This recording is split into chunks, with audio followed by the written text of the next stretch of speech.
No, I didn't get a Switch 2. Yes, I have game nights every week, and often during those game nights, at least one of my friends will bring their Switch 2. Generally speaking, it starts off with us doing Mario Kart World for about an hour, and then after that we just play Duck Game until the late hours of the night. This time, however, we decided to take turns playing Drag and Drive for a bit. In total, I got to try this game out for about 30 minutes, and altogether we had it on the TV for a good 2-ish hours. There are 3 primary things about this game that I feel are important to discuss. Number 1 is the actual gameplay and mechanics. Number 2 is the actual, we'll call it the features, the design of the game. And number 3 is the price. So starting off, I would say right off the bat, the most important aspect of this game, and these types of games in general, is how fun it is to actually play. Drag and Drive, believe it or not, is a very fun game to play. It's got that Nintendo innovation you kind of would expect from previous years, and I actually think it does a lot better than something like 1-2 Switch did, for example, in that it found a way to use the Joy-Cons and make it very enjoyable. I would argue it's more similar to ARMS, but I actually think the gameplay on this is more fun than ARMS itself. And honestly, for me, it's because it's very unique. Like, the whole idea of using your 2 Joy-Cons as a mouse to control a wheelchair is actually kind of brilliant.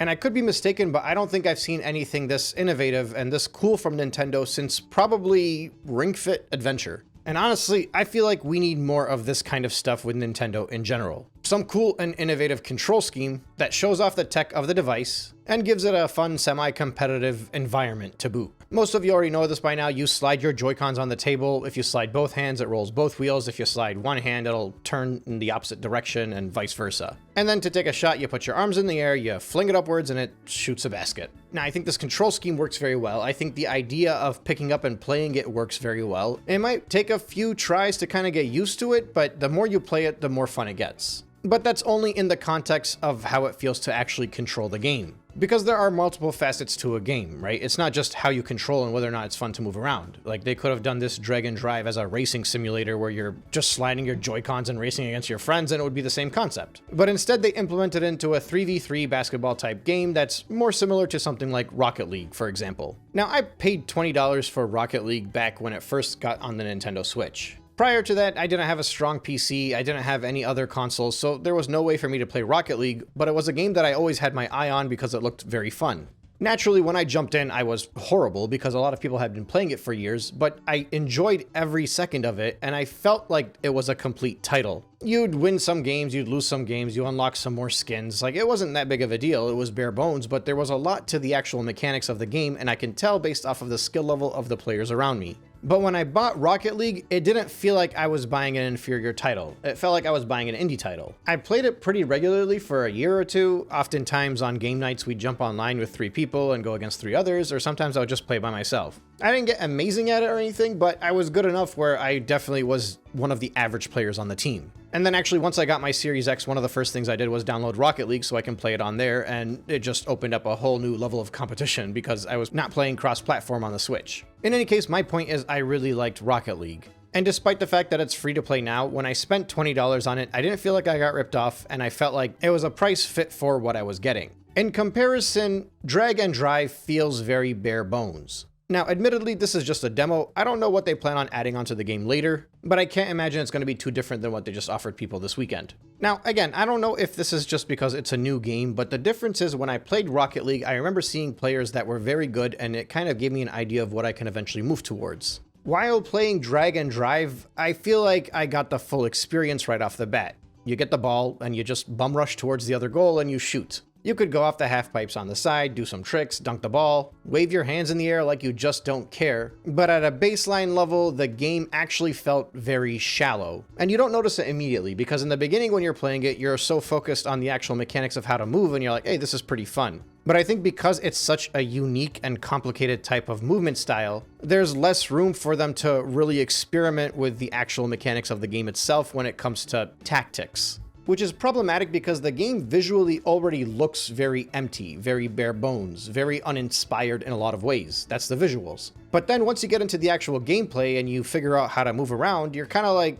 this feels just shallow. Like, I feel like I need more in this game to make it worthy of playing. Contrast it to something like ARMS, for example. So when ARMS came out, I actually was not intending on buying the game. And then they had the demo for the weekend, and I think I played that and I was having a blast with it. And I enjoyed it so much that it actually prompted me to go buy the game. The thing is, when I started playing the game and the online was not as active as it was when the demo was going around, all that was remaining was a very select few extremely competitive people playing online. So within like 2 months, I got bored of it and sold the game because I'm like, I'm not even playing it, and when I do play it, I'm not having as much fun. And it often made me wonder that if they just offered that same demo for ARMS every single weekend, for example, I think that could have been something that a lot of fans would have returned to at least regularly, like every other week, for example. But instead, it was a full price title, and it just kind of took all of the fun out of it immediately because clearly there were a lot of people that felt the same way I do. That it was fun to just kind of pick up and mess around with, but it was not fun enough to invest your time into and really get good at it.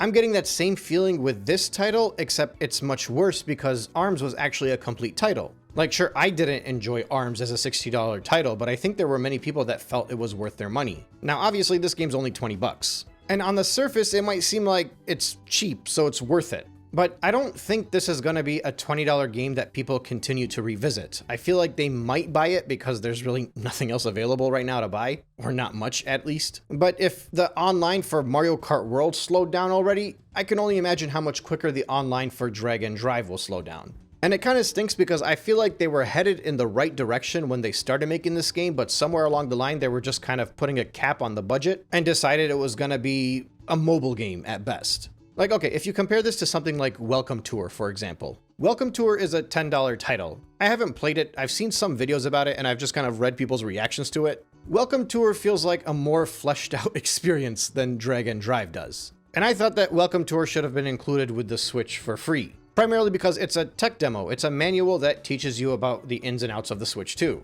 Well, in that same manner, if that game had been a pack-in title that just teaches you about this new $500 device that you just bought, Drag and Drive could have been the pack-in title with anybody that had a Nintendo Switch Online membership. I think this is the perfect type of title to really introduce people to what's possible if you play with the new mouse controls. Not that mouse controls are new, but they're new for the Switch. That way, it still is hidden behind a paywall, which is Nintendo Switch Online, so it's not a free-to-play title with a bunch of different, like, gotcha mechanics and microtransactions and whatnot. But, you know, similar to how Tetris 99, F-Zero 99, games like that were just locked behind Nintendo Switch Online, this could have been one of those games. And as a result, it could be one of those titles where you're just always ready to play it if you got some downtime. You know, let's say you just spent the last 3 weeks playing Mario Kart, Bonanza doesn't come out for another week or two, and online you're just like, I want to do something else. Drag and Drive would very likely just have an online community ready for you to jump in with, and if it was a free title with NSO, it could have been the fun play for you to change things up a bit. Get out the little pads to put on the Joy-Cons and slide it across the desk or your knees or the couch cushion, whatever you're using. But speaking of the whole sliding thing, I was actually very concerned while using those Joy-Cons, especially because they weren't mine. Like, I felt like it was either going to be ruining my desk or I was going to be ruining the Joy-Cons. Like, I feel like there's going to be a lot of wear and tear on different pieces of furniture, especially because I have zero faith in the Joy-Cons as it is. They're very flimsy in general, and Nintendo has given us zero reason to believe that they have products that are of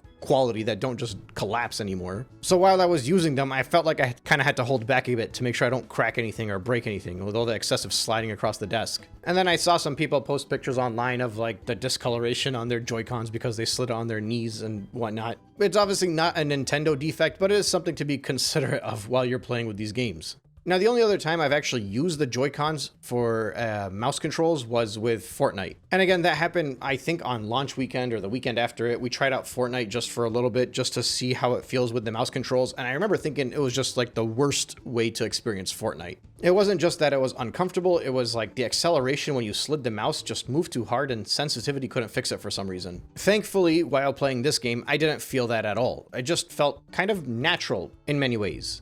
But then, like I said, you're playing the actual game itself, you're sliding up towards the basket, you're shooting a ball. It feels like you don't really have too much control of what's going on. Like, I didn't feel like there was an actual tactic of how fast to flick your wrist and how much you should like focus on passing to somebody. It was just shallow. And I think I've used that word like 4 times in this review so far, but that's how it felt. The game just felt like it was shallow. Like they had a good idea, but they didn't dig deep enough into it. And because of that, I can say with full certainty that this is a game that's definitely not worth $20. As a matter of fact, I can say with full confidence that after experiencing it over the span of this weekend, I don't ever want to go back to it again. Like, I feel like I had fun, but that's about the extent of it. I would much rather just play Rocket League. So even if I did have a Switch 2, I wouldn't feel like it's worth the investment to have this game on my library, because it would just sit there and I would probably just slide right past it and go play Tetris 99 or F-Zero 99 even. Or any of the other AAA titles that are just way more worth it to play. Now, if they had an actual party mode, I think that's where things could have changed a bit.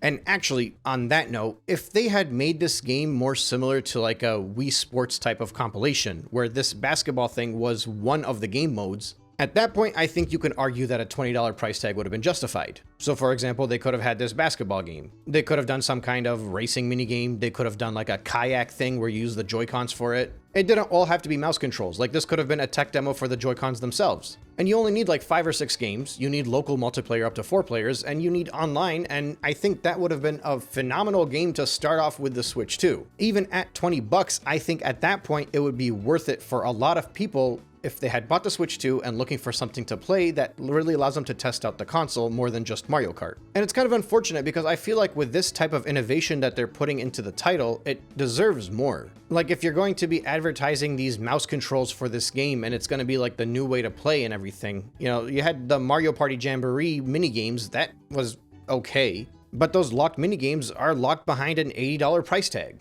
So this could have been the actual thing where people are like, oh, I see what they're getting at with these mouse controls. And then if they just threw in a few more minigames in there and let you use Mii's, for example, like Wii Sports style, or heck, they don't have to be Mii's, they could have been just like the Switch 2 version of whatever avatar that people want to make for the game. Like, this doesn't have to be a sequel to Wii Sports. It could have been its own unique thing where you make your own avatar and it keeps track of different games that you play and the records you hold. It could have been a spiritual successor to those types of games, and it could have really introduced everybody to the fun dynamic things that you can do with these Joy-Cons. You know, like air hockey, for example. That could have been a fun minigame included with it. Or like Brick Breaker and Pong even. Like, there's fun ways that they could have implemented this type of control scheme, and I think it would have been a hit. But instead, seeing it in a game like this, seeing it locked behind a $20 price tag, which I do not think is going to be worth it for a lot of people, I feel like not only are the bland and lame aesthetics going to make it forgettable as a result, the bare bones gameplay itself is going to make it forgettable as well. And unfortunately, not only will the game be forgettable, but I think the mouse controls will end up becoming very forgettable. In the same way that like the IR sensor on the Switch 1 became forgettable.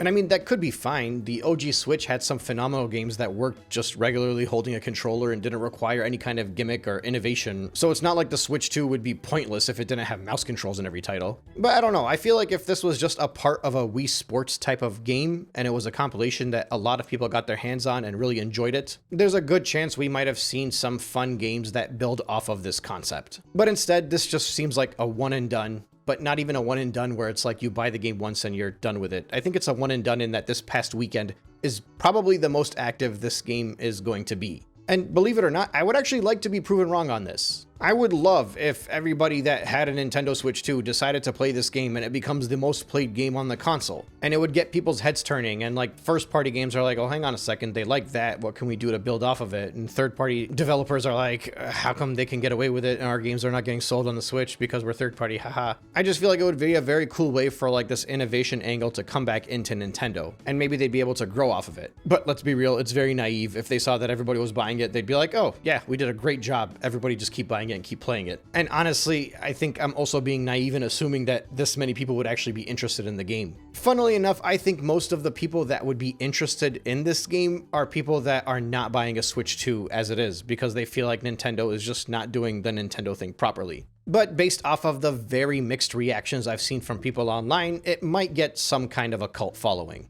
It'll be very interesting to see if this outperforms ARMS, however, because it's a third of the price. So in theory, you'd expect that it might be able to grow faster than ARMS did, and maybe even have a higher ceiling than ARMS, but it's also a third of the price for a reason. ARMS had character, it had characters, it had charm. This game, not really. But I'm glad for anybody that's enjoyed it. I think if you missed out on the demo, it's probably not worth your $20, but I don't know. Everybody's got their different opinions. Watch some reviews when it comes out, and if it's interesting enough for you, it might be worth trying out. I don't think it will be, though.